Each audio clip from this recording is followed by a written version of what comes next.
Hi, and welcome back. It's Lecture 12, Class 12 of History 1378, and we're here to provide you with all of your history needs. So we'll continue. Last time we finished with World War II and started the Cold War, and we will keep doing that today and hopefully get through it fairly quickly. Hope you're all watching these. Hope you're all doing the readings in the book and the two readers. Hope you're checking in on Blackboard and all that other stuff. As I say every time when I begin these, if you have any questions, check with us. If you have any questions about the exams or extra credit, probably better to check with the TAs first, since they handle that and they'll be doing the grading. But I mean, you can contact me too. A lot of times I just pass them on to them, but just stay on top of things and you will be fine. Do the readings, listen to these, watch these. And I know it's weird to actually have these things taped, not live. There's a much better energy in a classroom where you can talk to people and move around and figure out what people are interested in and what kind of stuff they might not know or what kind of stuff they might know.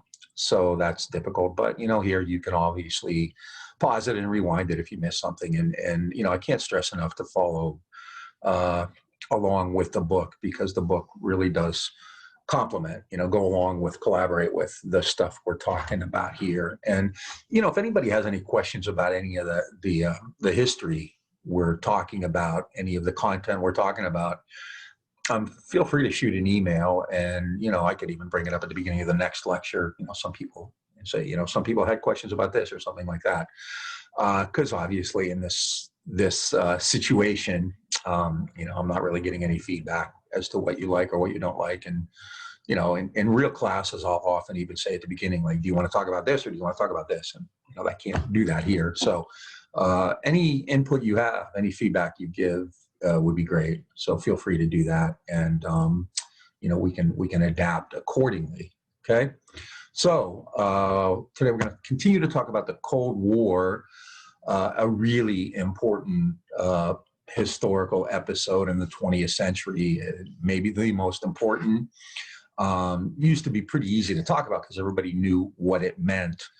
But since, around 1990, a lot less so. That was the period when the Soviet Union and the communist countries of Eastern Europe kind of just fell apart and ended that historical rivalry, that conflict, that epic clash between good and evil, between the United States and the Soviet Union. It was like this massive conflict, right? Kind of like Cardi B and Nicki Minaj. It was that big.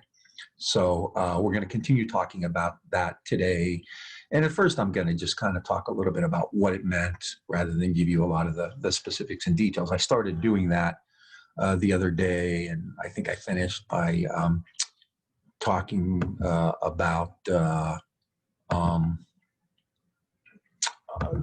Bretton Woods system, which was kind of one of the plans for the post-war world. And so I want to kind of continue doing that. So my point was that at the end of the war, even though the United States and the Soviet Union were allies, they're on the same side. They're fighting against Germany, right? Once Germany was defeated, once the Germans were crushed in May, officially in May of 1945, then the relationship between the United States and the Soviet Union and the British changed. They no longer needed each other's help as much as they did before. Now, during the war, the Soviet Union had taken most of the burden on in Europe.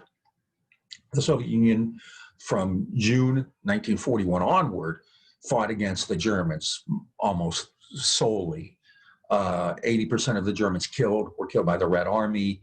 The Russians suffered immense losses, 25 million people dead, a million farms and factories in the Soviet Union destroyed, half of the Soviet economy wiped out. The Americans and the British did fight, and this is all in the book, in like battles in like the Balkans and Italy and Sicily. But it wasn't really until D-Day, which is well into the war, June of 1944, that you had an Allied offensive in Europe. Before that, the Soviet Union was doing all the dirty work with the German army and pushing it backward. Remember, I showed you that map.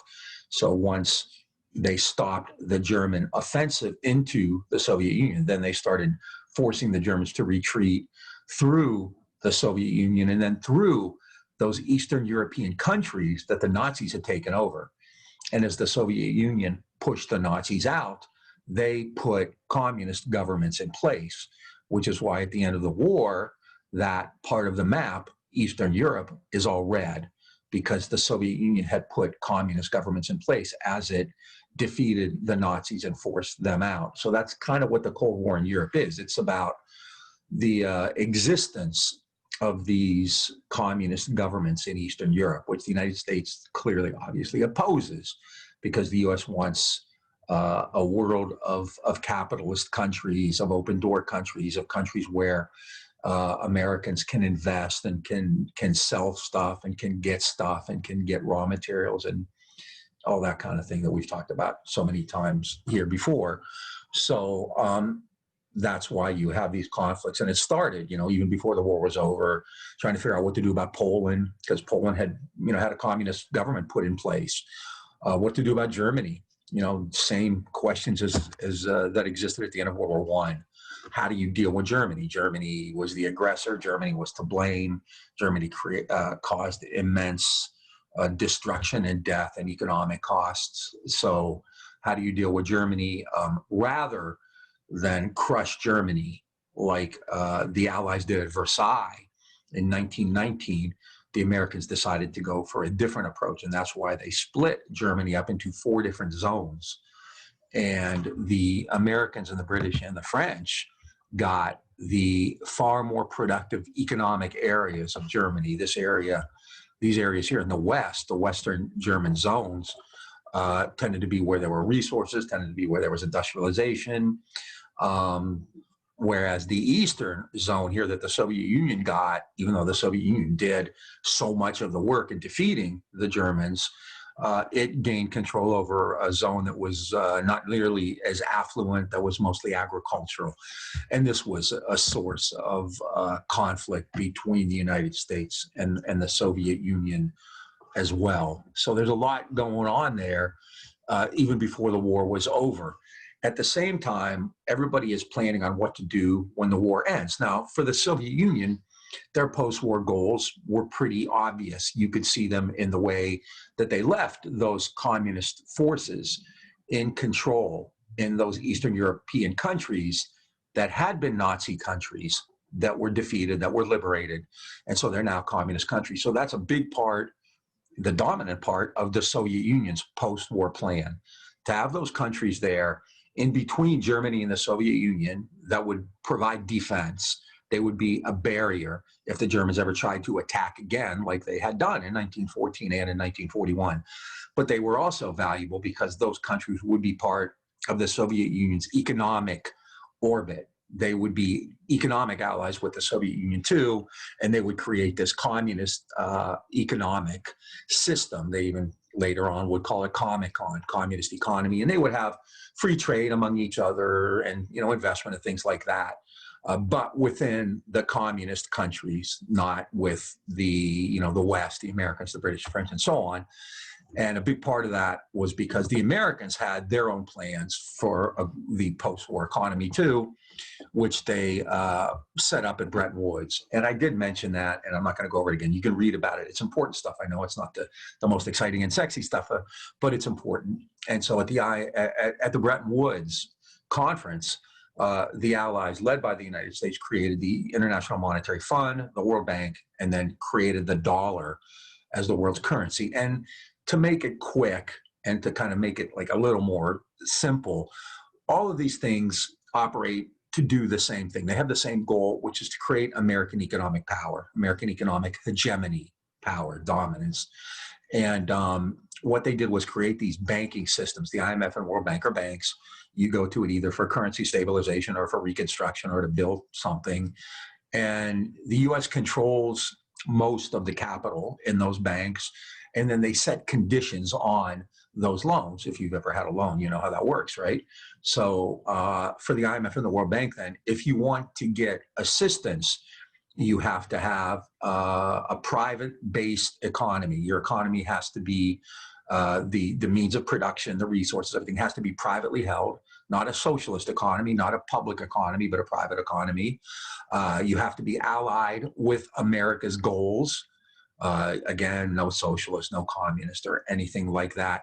And you also have to use American services and American firms. So if you take a loan, then the IMF and the World Bank will steer you back. So, if you want a loan for currency stabilization, the IMF might say, okay, you can do this, but we have people at Citibank or at Goldman Sachs or at Merrill Lynch who can help you out, which means you have to use those services in order to get the loan. For World Bank, for reconstruction, World Bank officials might say, okay, we have people who can help you at Halliburton or at Schlumberger or at General Electric or whatever. And so that's part of it as well, okay? So all of those things exist then as a way to create a new economy after World War II that will increase America's influence, wealth, and power, all right? Now, politically, the U.S. also helped create the United Nations, and I'm going to spend less time on that. And again, it's in the book. The UN is kind of like a political approach toward this power, gaining these powers, kind of like Bretton Woods was for the economic system, the United Nations was for the political system. The United Nations had overwhelming power in the United States had overwhelming power in the United Nations because it was the most powerful country and it had more allies in the UN. The US also created a Security Council, which still exists. So there are 5 countries in the United Nations which can veto anything that happens, no matter what the vote is. And I'm not going to go into much detail on this again, because I think you probably know a little bit about it, but it's also in the book. So what the United Nations did was create a system in which America and its allies, including smaller countries that were, if not under the control of the U.S., clearly had the same interests as the U.S., would dominate the UN, and it gave them power. So the United Nations is important. It's the kind of counterpoint. It's the political counterpoint to what Bretton Woods did economically. Now, there's military stuff going on too, and we'll talk about that in a bit, not much like the creation of NATO. But the main way that the U.S. used power, the main way that the U.S. got power, the main way that the U.S. used power, expanded power, was through the economic realm, through things like the Bretton Woods system and other programs, which I'll talk about in a minute. So that's really important. And that's kind of what the Cold War is about. The Cold War itself, I think, it's like I said, it's critically important, but it's often misunderstood, and sometimes specifically and purposely misunderstood. Now, if you've already listened or watched that podcast on the atomic bomb, and if you haven't, you should soon, because that's definitely going to be part of the second exam. You know that we started by talking about the way that Americans look at the atomic bomb, the way they've looked at the atomic bomb since it was dropped 75 years ago, and what really happened. And that's often the case in history, right? We have this version of it where if you just kind of go to Wikipedia, or if you open up a basic textbook, or if you talk to somebody who's older or whatever, you're going to get this particular version of it, particular story, which is usually similar. But then there's this other story out there where people who've looked at it more closely, or where people who don't have the same approach to it or the same ideology or the same political views will look at it differently, all right? And so the atomic bomb was like that, and the Cold War is like that a lot. The Cold War, as I've said a couple times now, is often portrayed as this really epic battle between good and evil. And the basic narrative is that at the end of the Second World War, the Soviet Union had already taken control of Europe, and it made that map red by leaving communist forces in those countries that that were controlled by the Nazis, right? So the communists, the Red Army, the Soviet Army beat the Nazis. They defeated them, they pushed them out, and then they kept their occupation forces there and put friendly governments in place, right? Which is what global powers do. The British had the empire that way. The French had colonies where they did that. The United States had control of most of Latin America, where they put friendly governments in place and overthrew governments that weren't. So it's not it's not unusual at all, in fact, but the difference is that Eastern Europe is a much more important area. It's not a colonial area. It's not an underdeveloped area. So the Soviet Union took control of an area that was already developed, already industrialized, already had resources, already had trade and commerce. So it's more important than, say, like Indochina or India or Indonesia or any of the Latin American countries that the U.S. dominated from the Monroe Doctrine onward. All right. So that's the narrative, that the Soviet Union had taken over Eastern Europe and was trying to take over the world. Communists were trying to dominate the world.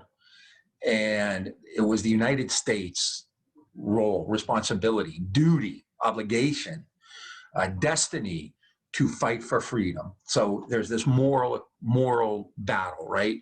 Evil, satanic, atheist, and that's really part of the ritual too. Soviet Union versus the, kind of democratic loving, liberty loving, free, angelic United States, Christian United States. So that's the story. Soviet Union's trying to take over the world, and the United States has to step in and fight for freedom and save all of the world from Soviet domination, Soviet slavery, Soviet tyranny. All kinds of hyperbole is put out. So it's put out as this very clear-cut, epic battle, no gray areas, good versus evil, Soviet Union versus the United States, the forces of the angels in heaven versus the forces of the darkness and Satan. It's put in those terms. All right. Now, there's a lot more to it than that. And I've already kind of mentioned a few of these things. One thing that's really important to understand is the Soviet Union, and long after World War II and the Cold War, historians and scholars of other types got into the Soviet records. The Soviet Union had archives and things like that. And what they found was that at the end of World War II, the Soviet Union didn't really have any plans to take over the world, not because they're good guys or anything like that, because they knew they couldn't. The Soviet Union understood very clearly that it was much, much weaker than the United States in the 1940s, not even close. The Soviet Union, as I said a couple times already, had lost 20, 25 million people, a million farms and factories. Its economy was wiped out. The United States, on the other hand, had come out of the war much stronger. The war wasn't fought in North America, so the U.S. Didn't have those kinds of catastrophic losses and destruction of property like Europe did, like the Soviet Union did. It lost there were about 350, I think, thousand Americans killed, which is horrific, right? It's tragic, but again, compared to the Europeans, it's a much smaller number. And the American economy, because of all the production it had put into place for World War II, was bigger and stronger than ever. The Depression was over. The United States now dominated the global economy. And it had atomic bombs, and nobody else did. So, and it had, aircraft, and it had carriers. So the U.S. came out of World War II overwhelmingly stronger than any other country did, and especially compared to the Soviet Union. In the old days, I would say it would be like comparing the New York Yankees to a minor league team, and you could use any kind of comparison like that. I guess I could, make a dig at the Cowboys right now and, use them as the minor league team, right? Comparing whatever, But so you get my point. There's a huge imbalance of power. So even if the Soviet Union is full of horrible, malicious, satanic, evil people, it doesn't have the power to go after America's interest. It doesn't have the power to control the world, and it knows that, which I think is really important. And if you look at those same documents from the American side, the Americans knew that too. The Americans, although publicly we're talking all the time about how horrific the Soviet Union was and how threatening it was. And this is a big element in American society. You increase people's threats, you increase people's fears. That's an important way to convince people, of what you're doing. And so the United States did that. They always talked about how terrifying the Soviet Union was and what kind of damage the Soviet Union could do and how it was going to try to take over the world and stuff like that. At the same time, privately, the Americans knew that wasn't the case. Privately, if you look at American records from the military, from the Joint Chiefs of Staff, from the Army, from the CIA or the Office of Strategic Services before that, or from the National Security Council, if you look at records from any U.S. agency, they always say the same thing, different words, but the same thing. Soviet Union's dangerous. We don't like them. We got to be careful. But it's not in any position to really do any serious damage. It's not in a position to confront the United States. It's not in a position to actually act aggressively toward the United States because it's just too weak. So everybody knows that. And that's important when you start studying the Cold War and this narrative that says it's the epic battle of good and evil and the Soviet Union is trying to take over the world, take over everything. And the United States has to stand in the way to protect free. It's an obligation. It's part of like manifest destiny from the 19th century. U.S. has an obligation to do that. But if you look at the reality of it, the Soviet Union is not in any position to take over the world, even if it had wanted to, and it doesn't because it knows it can't. There's a huge gap in power. And, it's David and Goliath. And, granted that in David and Goliath story, the underdog won, but that's not really very frequent. That's not the real world. And so, the Soviet Union realized it was a very small power compared to the United States. Now, compared to a lot of other countries, it was fine, big, because everybody got destroyed during World War II. The Germans did, the British did, the French did, the Chinese did, the Japanese did. The Americans didn't. And that's really important. Coming out of World War II, the United States is the only country that came out of it in a much better position than it went in. It went in the war with a very small army, a depression, industry was wiped out, factories were closed, banks were in trouble.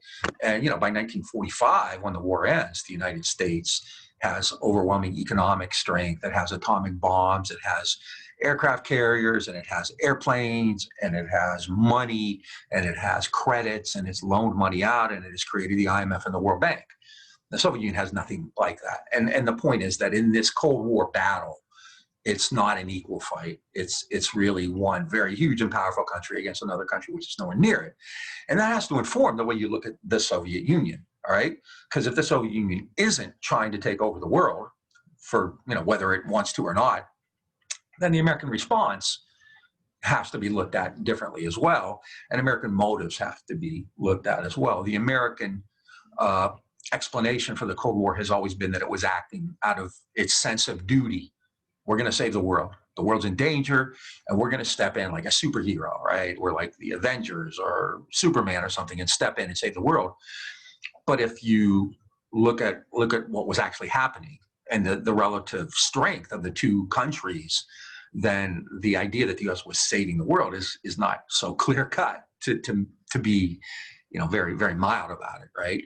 The United States was stepping in then for other reasons. What were those reasons? To expand its own power. Hence, things like the IMF and the World Bank, which occurred even before the war was over, or was even over, were part of that move to expand American hegemony. And then after the war ended and this Cold War between the U.S. and Soviet Union began, the war was essentially about the United States preventing communists, whether they be in the Soviet Union or anywhere, from gaining more power, gaining more control over various governments or whatever, and expanding the role of American capitalism all over the world. Now, whether that means American capitalists themselves or people in other countries who were associated with American capitalists. And I'm going to give you a bunch of examples about this stuff coming up. So if it sounds a little nebulous now or a little theoretical now, don't worry about it. I'm going to give you very clear-cut, real-life history examples, which would make it very clear. And read the book. Read it. Read the other two readings books too, because they have documents and essays in them that are really important. I can't stress that enough. Just read the books. I'm going to go off in an okay boomer rant in a minute and tell you how much I had to read when I was in college. All right, so read the books. So that's the narrative of the Cold War, this battle of good versus evil. But we're saying no, it's something else. We're saying that at the end of the war, the United States comes out of the war as the only country better off with all this power, and it wants to use that to expand even more American hegemony, right? And so that's the narrative, and we're going to go from there. When we start talking about the Cold War now, that's the basis of it, that the Soviet Union whether it's good or evil or whatever. You don't even have to take a position on that. You don't have to think Stalin's a good guy. The Soviet Union's a bunch of Boy Scouts. Was obviously not. But it doesn't have the power to actually compete against the United States and take control over everything. It does have control of Eastern Europe. When I show you that map, that red part, the countries that were controlled by the Nazis are now controlled by the Soviet Union. The U.S. doesn't like that. It wants them out, but doesn't really have the power to do that.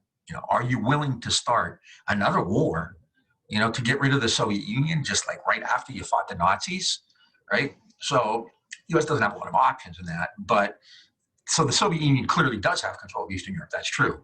The idea that it's going to take over the rest of the world is contrived. And that's a way to inculcate people with fear, with this sense of a threat.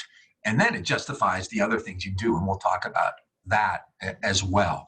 So that's kind of the background, the basis of the Cold War.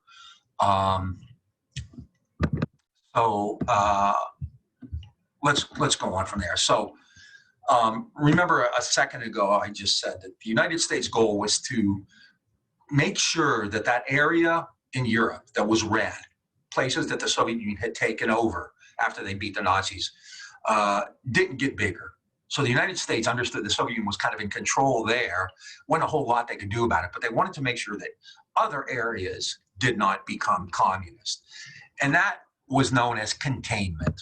Now, I'm sure you've heard that word before. In fact, with COVID, we've heard that word a lot in the last 6-7 months, containment, right? You need to contain something. It's often used.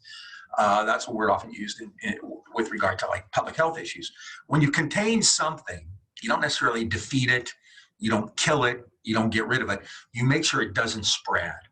So the idea of containment, like a quarantine, is a containment, right? You keep somebody, isolated in one place. So containment politically in this regard meant that you made sure that that area where the Soviet Union was in control, those countries that had become red because the Soviet Union at the end of World War II had left communist governments in charge, did not get any bigger. It did not spread, right? So containment, meant that, you made sure that, those countries wore their masks and they kept social distance and, all that kind of stuff, and they took it seriously, right? So the containment of communism meant that you understood that there were communist countries in Eastern Europe and you didn't like it, but for the time being, there's not a lot you can do about it, but you made sure that it didn't get bigger than that. It's like flattening the curve, right? You don't want it to get any bigger. And so that was the basis of American policy when the Cold War began. And containment, and we've already seen part of this, can have economic meaning, it can have military meaning, it can have political meaning. It's often associated with a very well-known diplomat, a name I've mentioned before, George Frost Kennan. If you want to look at it in the book, which you should, it's on these pages. So what's the basis of containment? Again, the story is that containment is a defensive measure to save freedom and democracy, right? But I want to go back, and I think I've already said this before, to something George Kennan said. George Kennan wrote a big paper, like an analysis of what's going on in the world. What should the United States do? What threats are there, and all this kind of stuff. Anyway, in one of the key paragraphs in this analysis that George Kennan did, he said, our task in the coming years is to, let me start from the very beginning. Kennan said, United States, we have 6% of the world's population, yet control 50% of the wealth. Our task in the coming years is to devise strategies to maintain this position of disparity, all right? This is the kind of the more important part, I think, of that. So Kennan said, United States has 6%, small percentage of the world population, but 50% of the wealth, which means that at the end of World War II, that's how powerful the United States was. Think of that. One country controls half of global wealth, a very small country in retrospect, right? It's like today, the U.S. is 4 or 5% of world population. And I think today the U.S. has about 25% of global wealth, which is still huge, but not like at the end of World War II. But that last line, our task The American goal is to maintain this position of disparity. And like I think I said the other day, he could have said, our task is to, make sure everybody has clean water, make sure everybody has electricity. Our task is to feed the hungry. Our task is to, whatever, get rid of reactionary governments, to give people land. Well, he could have said a million things, right? Maintain this position of disparity means, it's very clear, right? To maintain the gap. The United States, 6% population, 50% of wealth. We need to maintain that. We want to keep that gap between who we are, which is a small country, relatively small country, and what we have, which is an immense, massive amount of wealth.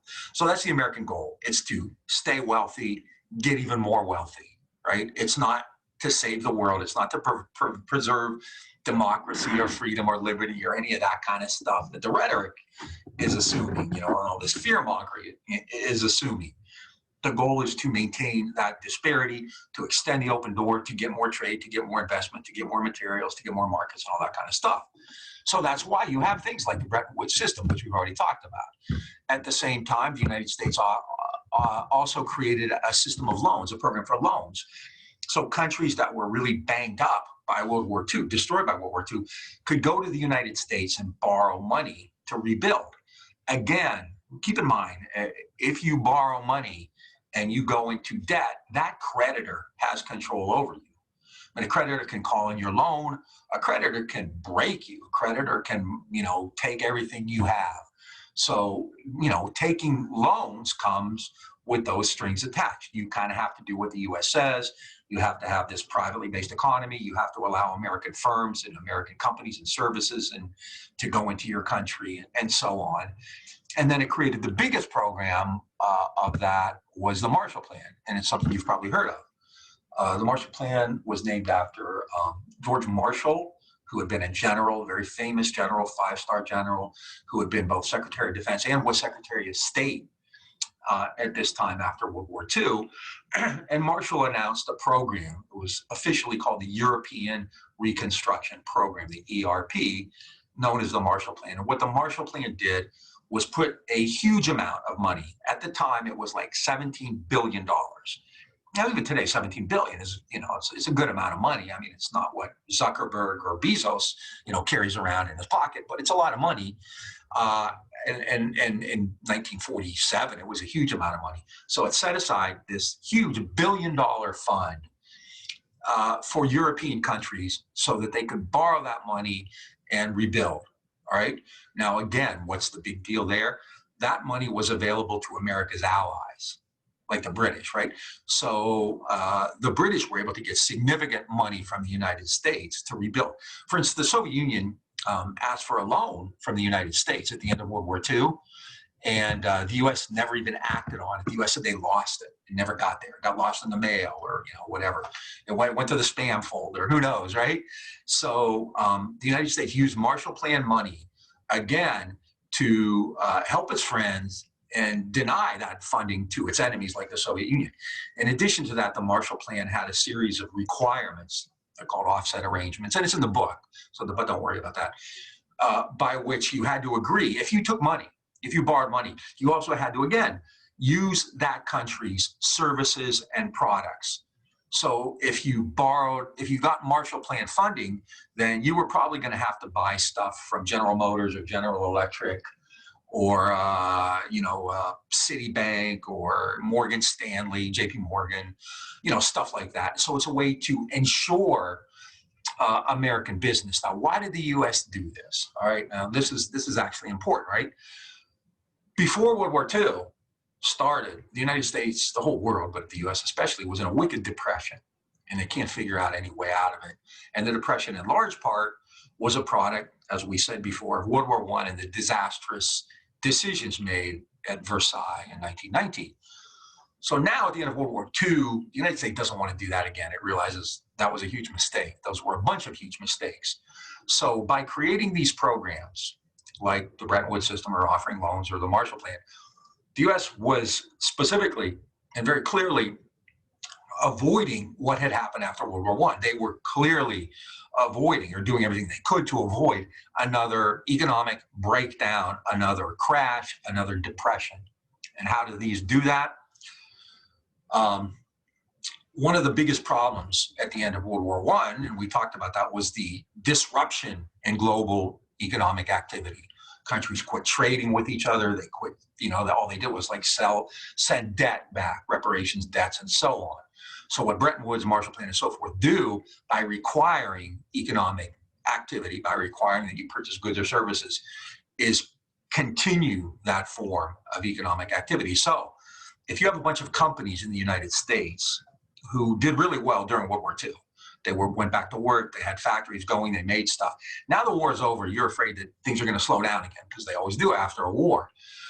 Now the government could simply turn around and hand companies money. It could hand money to, McDonnell Douglas. It could hand money to Martin Marietta. Both of those are aircraft companies. It could hand money to JP Morgan Bank. It could hand money to General Motors or General Electric or US Steel or Ford or whatever. It could just give them money, right?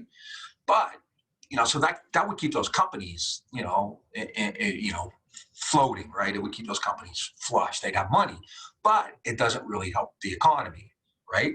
And it doesn't help the economy of Europe. And remember what Woodrow Wilson said at the end of World War I, those economies all have to work together. They're interchangeable. The European and the American economies are interconnected.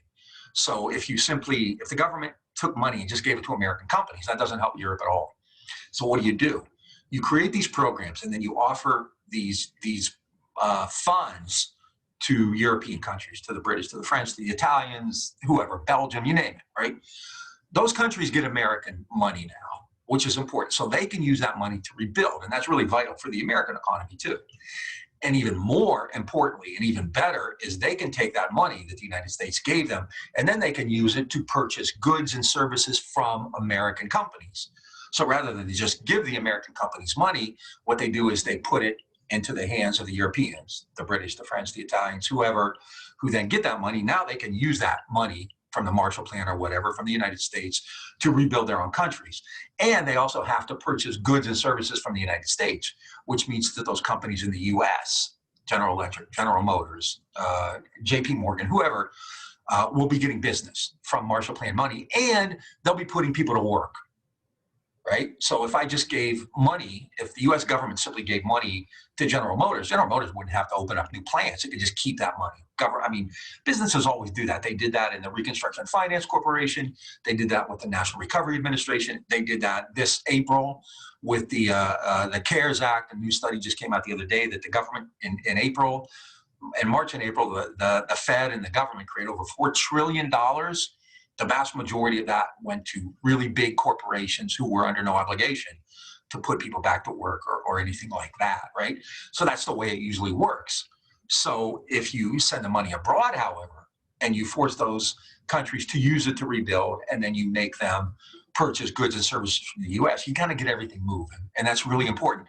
So at the end of World War II, international aid, and as we'll see in a minute, the military became a main form of keeping the American economy going. It's really important for the US economy to send this aid abroad and then give them money so that they can then purchase goods and services back from the United States. To go a little further into it, and again, not all this isn't going to be like, you're not going to be tested on the very small details of international finance or anything like that. But at the end of World War II, Europe was in something, most of the world actually was in something called a dollar gap. Remember, at Bretton Woods, the dollar became the world's currency. You can use the dollar for anything, right? Most countries, however, did not have dollars, and that's a problem, right? So if you don't have enough dollars, then it's hard to purchase goods and services from the United States.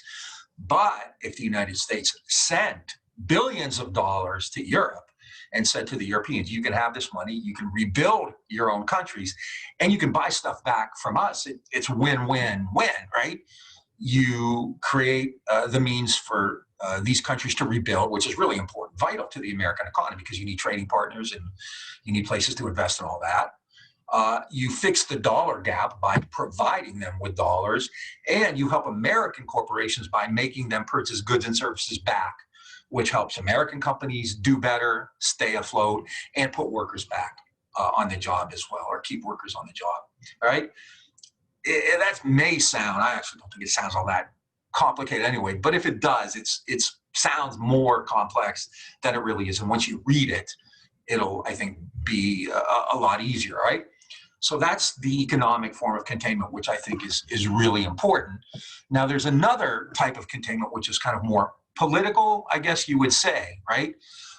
The United States, at the end of the war, Winston Churchill from the United Kingdom gave a speech, and he talked about an Iron Curtain. And I should have a map, but basically what Churchill said, if you remember that first map I put up, which was red and blue, basically what Churchill said was that that area that was red constituted an Iron Curtain, right?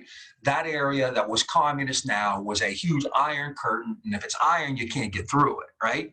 So that was bad. So the American goal then is to make sure that the rest of the world did not turn red, did not become, a hostage to that Iron Curtain, okay? So a big part of that then will be political containment, all right? And a good example of that, rather than kind of go into all kinds of theoretical stuff, is Greece. Greece, before World War II, Greece had been closely allied with the British. Now, Greece had a really reactionary right-wing government. It was not Nazi per se, but it was kind of a fascist type government. And during World War II, in fact, Italy had invaded Greece early on, and the Germans had to come in and save Italy's butt because they couldn't defeat the Greeks, right? Now, as the war drew to an end in 1944 and 1945, Greece was now safe from being overrun by the Italians, but it had an internal problem. Greece had this very conservative, reactionary, kind of a fascist government. It was a country led by a military group of colonels. It was a junta, or a regime, if you've ever heard the word junta, J-U-N-T-A. It's like an armed group that runs a country. And so Greece was run by these really hardcore right-wing, reactionary, military, kind of fascist guys. Inside Greece, there was a rebellion, a revolution growing, however, of people on the left, socialists and communists and trade unions, and people like teachers and intellectuals against the government. So in Greece, there's kind of a revolution or a civil war, call it what you will. It's really a revolution, but a lot of people, mostly it was referred to as a civil war. All right. Now, Britain historically supported the Greek government, but Britain, remember, got beat up pretty bad in World War II. So at the end of the war, Britain's kind of broke. And we'll see this in other places too. So the British said to the Greeks, we really can't help you. You're going to have to go to the United States to see what they can do. All right. So the Greeks, the British and the Greeks, went to the United States and they said, hey, we have not just Greek, it actually applied to Turkey too, but we'll just focus on this because it's a lot easier to understand, I think, this way. So the British and the Greeks went to the US government and said, hey, we need help. We're in bad shape, and this revolution, this rebellion is really popular. It's big, and there are all these people in Greece, Greek people, socialists, communists, trade unions, teachers, intellectuals, you name it, who are fighting against the government, trying to overthrow the government, all right? So we need help, all right? So Harry Truman was president, and he gets this request to support the fascist Greek regime, the fascist Greek government, this government of colonels, against this uprising of the people, all right? Now, the Americans don't want to spend a lot of money either, right? World War II had just ended. The American people, kind of want to focus on problems at home. So Truman gets this request, and he was talking to a Republican senator about it, and this is in the book, and it's a well-known story, and this Republican senator said to Truman, the only way you're going to get money for Greece is if you scare the hell out of the American people, right? You scare the hell out of the American people. Now, how do you scare the hell out of the American people after World War II? You tell them communists are coming to get you. Communists are out there. There's communists everywhere. And so there are communists in Greece. So the public story became that the communists, not just Greek communists, but the communists who were getting supported and funded and receiving weapons from the Soviet Union, from Joe Stalin, were trying to overthrow the democratic government of Greece. Right? That became the story. Now, this is wrong on a bunch of different levels. For one thing, the government of Greece was no way a democracy. It was a group of military colonels run in a very harsh, iron-handed way. So it wasn't a democracy. And the Soviet Union had nothing to do with it. And American diplomats in Greece at the time even told the president and others, like, the Soviet Union has nothing to do with that. In fact, the Soviet Union and the British had made a deal before World War II ended that the Soviet Union would stay out of Greece. And so Stalin never did. The Greek communists were always pissed off at Stalin because he really wasn't helping them. So both parts of that story were contrived. They were exaggerated. They were made up to get the American people fired up, right? We're fighting for democracy in Greece, and these no-good communists led by Stalin are trying to get rid of us, right? And so Harry Truman, in 1947, used that to get Congress to set aside $400 million, which in 1947, again, is a lot of money. And that $400 million was to go to the government of Greece, the Greek colonels, this kind of fascist group, to fight against the so-called communists, who in reality are Greek people, just Greeks who are fed up with this government, right? Truman said he was going to do it to support free people everywhere.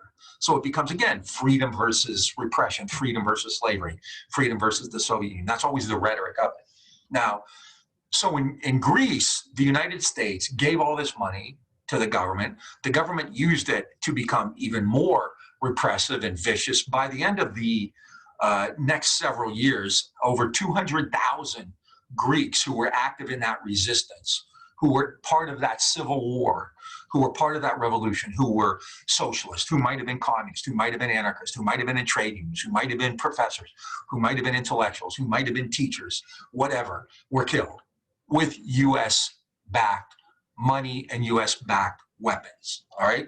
So that was the Truman Doctrine. And what this did was expand the Cold War now, not just into that area of Eastern Europe that was red, that we talked about, where the Soviet Union had left those troops as it defeated the Nazis, but now it's moving beyond that into places like Greece and Turkey, right?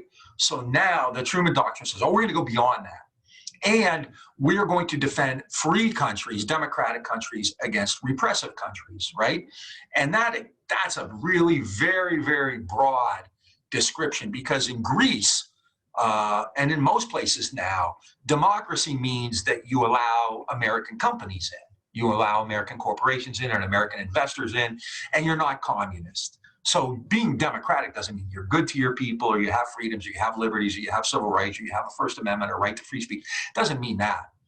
Freedom and democracy now, especially in places like Greece and Turkey, mean you're not communists, you don't like communists, and you will allow and you want American investment, and you want American companies, and you'll do trade with the United States and so on. All right. So that becomes the basis then of the Cold War, under the rhetoric, under the public explanation that it was good versus evil, that it was communist versus freedom, right? The reality is the United States wants to get as many economic and political partners as possible. And it will do that by offering them aid with all kinds of strings attached. And those strings for the Greek regime, the Greek colonels, I mean, they believed in that anyway. So democracy meant how willing and how open you were to American capital, American corporations, American banks, American investors, American producers, American materials coming into your country, how open you were to the Americans coming into your country. That's what democracy became, all right? So that's a big part of the Cold War as well. All right.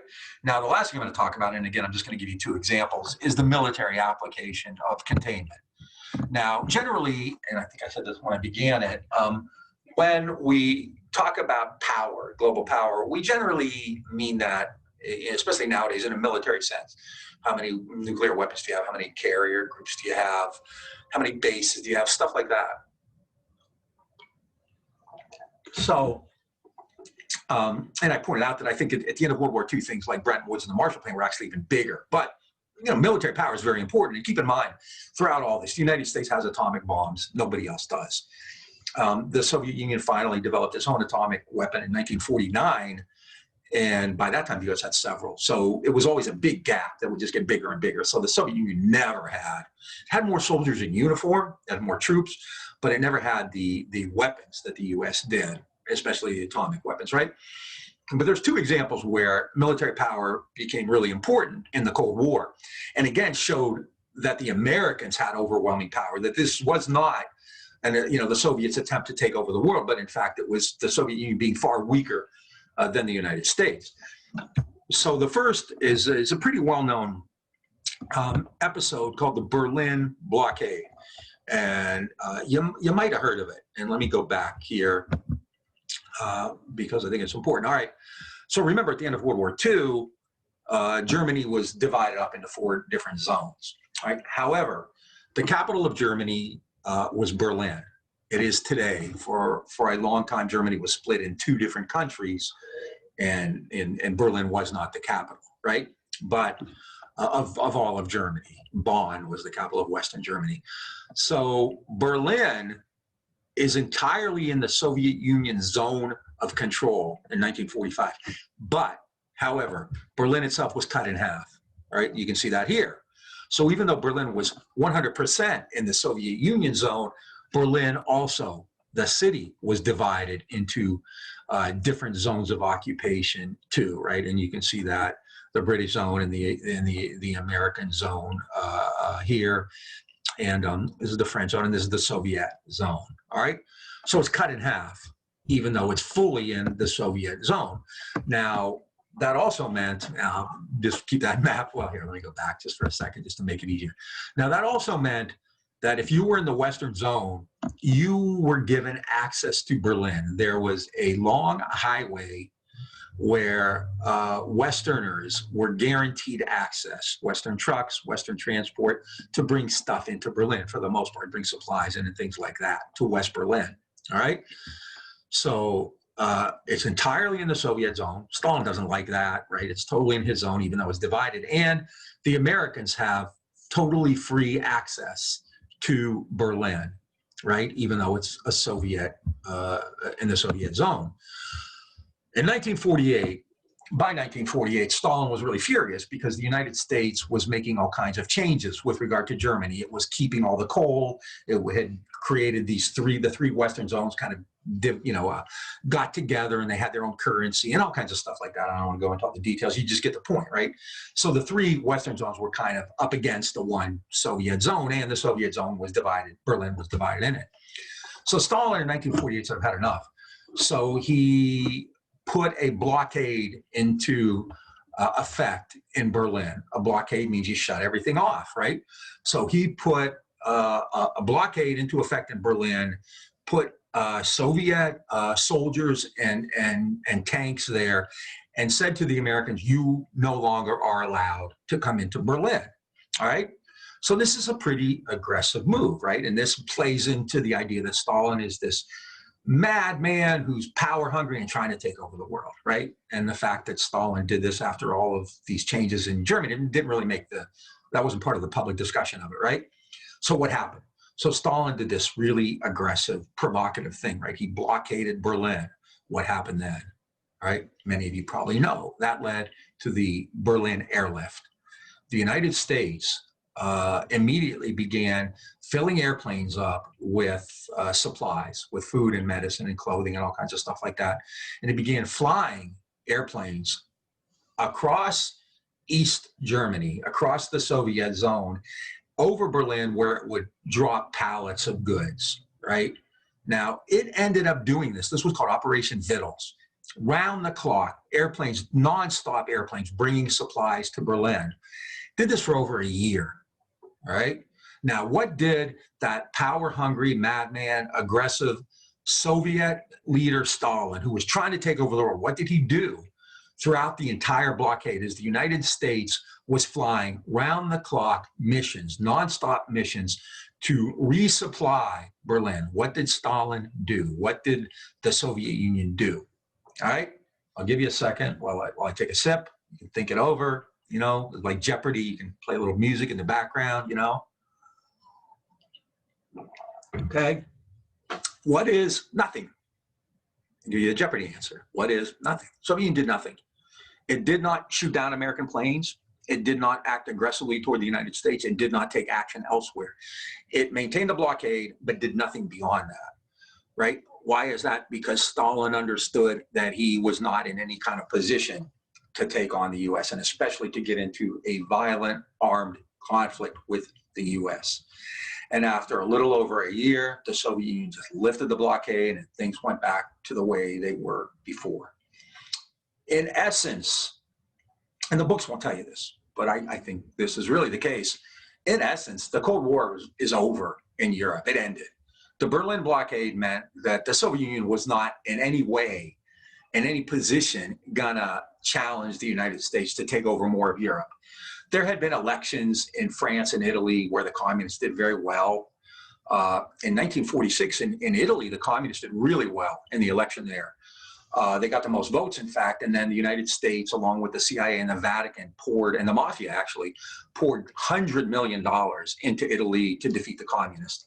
So by the time of the Berlin blockade, it is very clear that the Soviet Union may have control of that red part of the map that I showed you at the very beginning, right? Eastern Europe. It has control of that, but it's not beyond that. It's not going to go beyond that. It's not going to extend its power. It's not going to get more control over areas beyond that. So in terms of Europe, containment's over. The United States contained the Soviet Union, and the Berlin blockade clearly proved that. Now, there will be conflicts elsewhere, and a lot of them, and we're going to talk about that. But the Berlin blockade showed that Europe was now safe from Soviet domination. It wasn't going to happen. The United States had gone into France, and it had gone into Greece, and it had gone into Italy, and through various ways, often with money, often through making sure that the communist parties, the left parties lost, or in the case of Berlin, by actually sending these flights full of supplies on a daily, round-the-clock basis. The U.S. used all of these things, money, politics, military force, to make it clear that the Soviet Union was not in any position to aggressively challenge the U.S. to take any kind of aggressive action. Now, even though the U.S. knew that, and it was clear, it continued to use these threats and these fears for decades after that, right? Well into the 1980s, this Cold War continued with the idea that the Soviet Union is trying to take over the world, and look at how bad they are, and they're trying to do this and that and everything else. So we got to stop them, right? The reality is very different. The Cold War is about America's approach and America's goal of keeping power it has and making it bigger to maintain this position of disparity, right? So the Berlin blockade is really important, really crucial in that. And then at the same time, the United States actually created a military alliance, still around today, called NATO, the North Atlantic Treaty Organization. What that was the United States got together with a lot of the countries in Europe and created a joint military force. So it created a unified military force. So all of the countries now were collectively obligated to help one another. So if the Soviet Union, NATO is directed at the Soviet Union, no doubt about it. So now you have soldiers, you have weapons, you have nuclear weapons, you have airplanes, you have naval ships, all aimed at the Soviet Union. And if the Soviet Union does something to one country in NATO, then it does something to all countries in NATO. An attack on one is an attack on all. And so the United States now has this vast and powerful military alliance to take on the Soviet Union as well, right? If any of you are buffs and have ever studied this, if you've ever heard of the Warsaw Pact, the Soviet Union created that as a challenge to NATO. After NATO, the Soviet Union created the Warsaw Pact, which was a military alliance of these Eastern European communist countries. So there are armed groups. So the United States then, to kind of sum it all up, used its economic power, things like Bretton Woods and the Marshall Plan and loans. It uses political power, or its power to use money again, and things like the Truman Doctrine in Greece, or disrupting the Italian elections of 1948. And it uses military prowess, its military force in like Berlin, or by creating NATO, all right? So that's the origin of the Cold War. This epic battle was actually a battle between two very unequal sides. One side that was very big and powerful and virtually untouched by World War II. One side that had 6% of the population, but 50% of the wealth. And another side, which, setting aside their motives and their evil, did not have anywhere near the capacity to do anything that would harm American interests. Had control of Eastern Europe, and that was pretty much all it could do, right? So all of that is crucial then in figuring out why the Cold War got started and what the actual goals were, right? Now, another element of this that's really important, I'm just going to say a few things today and we'll talk more about it. And again, this stuff is all in the book. And it's important, I think, to understand this because this stuff is relevant from that point on. This isn't just one small episode. You know, it occurred in 1947 and then it ended in 1950. Not at all. The national security state is as important a concept today in 2020, you know, as it was then. We're still dealing with elements of the national security state, right? If you know, there's a Patriot Act and Homeland Security and all this kind of stuff. They're elements of the national security state. So it's still, you know, really important historically, right? Now, what does that mean, the national security state? I'm just going to kind of riff on it a little bit and then we'll be done with lecture 12, right? The national security state, you may have heard that phrase. It's used usually by people on either the political left or the political right. And most people are kind of okay with it. But there's a lot of criticism from the left and from the right. So if you're, for instance, if you're a libertarian and you know about Ron Paul is always very critical of this. And so are people on the left, right? If you're familiar with like Noam Chomsky or somebody like that, right? So what is that? Prior to World War II, right, the United States has always been a kind of a military country, a militarized country. It can be regressive. We talked about like the Red Scare after World War I, or we talked about like Eugene Debs being thrown into jail. So the idea of liberty was always, you know, like Wilson's War for Democracy, right? The idea of democracy and liberty were all been pretty flexible, right? But the main purpose of an American was always kind of to be a good citizen, right? That was the main responsibility, citizenship, to be, you know, civic virtue. The role of Americans in the American state was to make sure that we were all kind of good Americans, right? We had, you know, schools and roads, and, you know, we said the Pledge of Allegiance, although they didn't say the Pledge of Allegiance until the 1950s no, they didn't really say it very often. Pledge of Allegiance and National Anthem became big deals in the 50s as a result of the Cold War, but we'll get to that later. But the kind of purpose of the United States, the purpose of the American state was to kind of maintain citizenship, to maintain the idea that we're all Americans, and we're good Americans, we're loyal Americans, we're patriotic Americans, we're not crazy, we're not socialist and communist or anything like that. But you know, it was to kind of maintain civic virtue, you know, go to the 4th of July parade and you know, join some kind of civic club and plant flowers outside and go to PTA meetings and have a white picket fence and all that. That's the theory behind it, obviously, for most Americans, for African Americans, for women, for really poor people. Not so much, but you get my point. What the national security state did is kind of change that. And it created now the primary responsibility is to provide security, all right? So rather than citizenship and involvement and participation in American society, now the main role of the state is to provide security, right? It's a scary world out there. It's a dangerous world. There's all kinds of threats. There's a lot of stuff to be afraid of. Right? There's communists and there's socialists and there's anarchists and there are these people in Greece and there are these people in Italy and there are these people in Berlin and there's the Soviet Union and just scary stuff all over the world. And we'll talk about more of that, right? So the United States needs to protect you, its citizens, against all of this, right? And that becomes the basis of the national security state. Now, the national security state is a product of a 1947 law called the National Security Act. The National Security Act itself only did a few things. It created the CIA. The CIA had been called the Office of Strategic Services. It created the CIA, and that's a big deal if you know anything about American history. CIA is kind of a big deal. CIA is very involved in many places around the world. It created that. It created a program of universal military training. There was actually like Americans were obliged, there was a draft, and Americans had to participate in the military, right? And it created an institution, again, still around today, called the NSA, the National Security Council. Now, if you're into conspiracy theories, then you know about the NSC because they're always the product of that. The NSC is a group of people which was created in 1947 to be the president's advisors on issues of national security. Now, at the time, the biggest national security issue is, of course, communism. How do we deal with communism? There are these bad people in the Soviet Union. There are communists in China. There are communists in Greece. There are communists in the United States. We'll talk about that. We'll talk about McCarthyism, right? So, if you listen to the debates in 2020, there are now apparently communists in the United States again, right? So it's a good way to get people fired up. There are communists and they're coming to get you, right? It's tried and true.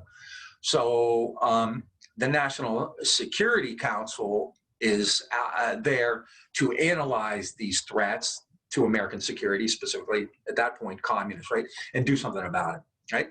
So what's the big deal? Well, what this meant was that from this point on, security was going to be pretty much a dominant priority in any policies that were made.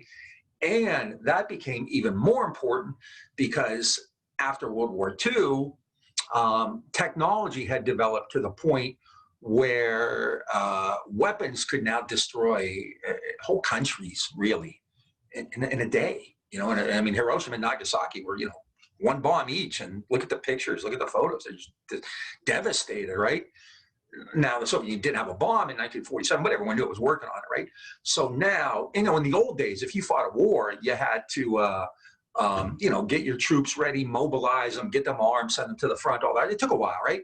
Now, with nuclear weapons and airplanes, bombers, you can do that in a matter of hours. So now the threat of war was imminent and immediate at all times. So you needed to always be ready to protect security. Okay, again, what's the big deal, right? Well, if you protect security, and critics of the National Security Council, critics of the national security state said this, if you always want to protect security, then you're going to have to give up a lot of your liberty. Why? Because national security meant that the state was always kind of looking over your shoulder. There are dangerous threats in the world. There are dangerous threats abroad, but there are dangerous threats at home too. There are communists who are kind of coming to the United States, and how this year they've been talking about Antifa, right? Antifa apparently has this magical airlines where they get on planes and they go to every country, every city in America at the same time. That's kind of the magical thinking that was taking place, right? That there are communists everywhere, and they're always, trying to subvert you. There are communists in your schools, and there are communists in your church, and there are communists in your universities, and there are communists in your swimming club, and communists in your little league, and your local community theater. There are communists everywhere. So you got to be careful. And because of that, we can't let you live the way you might normally live because your security is constantly threatened, right? And so if your security is threatened, then you're going to have to let us take control. We'll protect you, but we can't continue to live the way we do. So free and loose. We have to have standards. We have to have rules. We have to have codes. We have to have regulations. We can't let you say whatever you want. We can't let you belong to any political party you want. A lot of communist political parties were outlawed. Now you may say, who cares? They're communists. But the reality is, in the United States, this is supposed to be, this free system, right?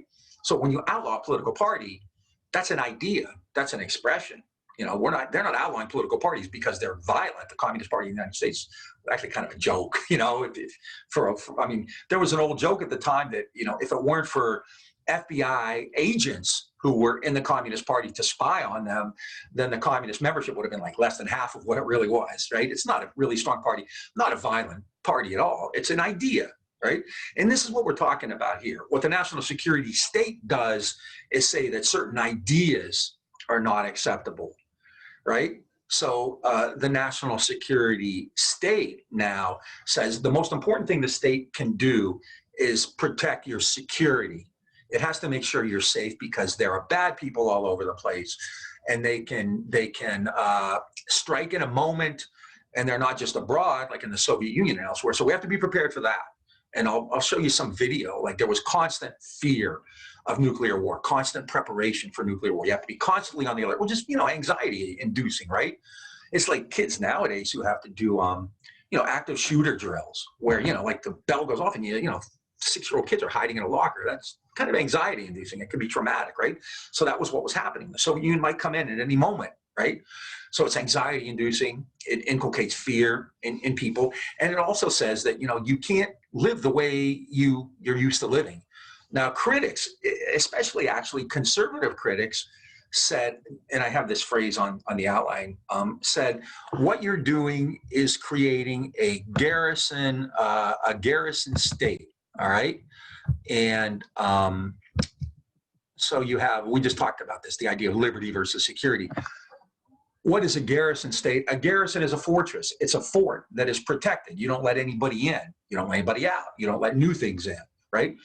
So what critics meant, especially conservative critics meant, was that if we have this national security state through this National Security Act, then the American people will be living in this fortress. They'll be living in this garrison. They will not be allowed to have new ideas, or they will not be allowed to have certain ideas that the state doesn't like. So you won't be free.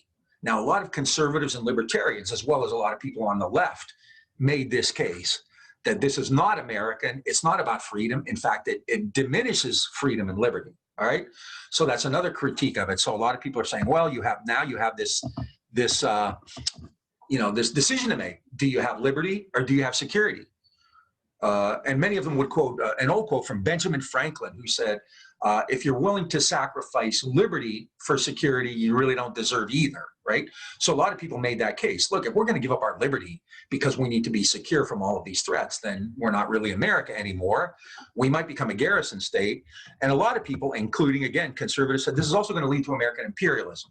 Because now, if you perceive threats everywhere, if you say that there are threats everywhere, you're going to go in and take over other countries. You're going to get involved in other places, and you're going to become an imperial country. And when you become an imperial country, that's not democracy. That's not liberty, when you go in and you take over other areas, right?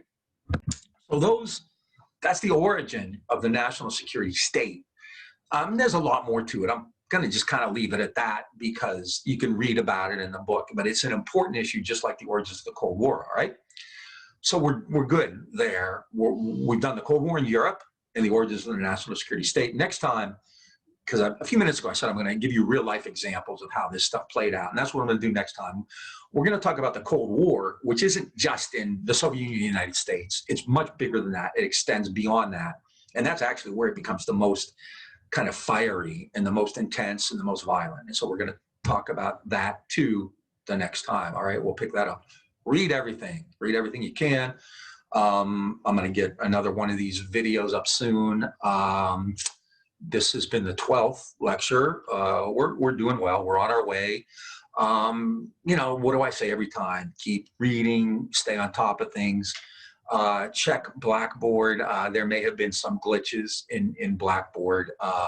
Contact your TAs if you have any questions. If you have any questions about the content, about the history, if there's something that interests you, let me know, and I can bring it up the next time I open, one of these up, which would be kind of, I think, a nice change of pace. Be careful. Another wave of COVID seems to be building up. So wear your masks. Wash your hands, be careful, take care of yourselves and each other, enjoy the cooler weather, and we will see you soon from the studios of History 1378. I'm Professor Bazanko, and look forward to seeing you next time, all right? I need a theme song to go out on, so I'll try to work on that. Take care. Bye-bye.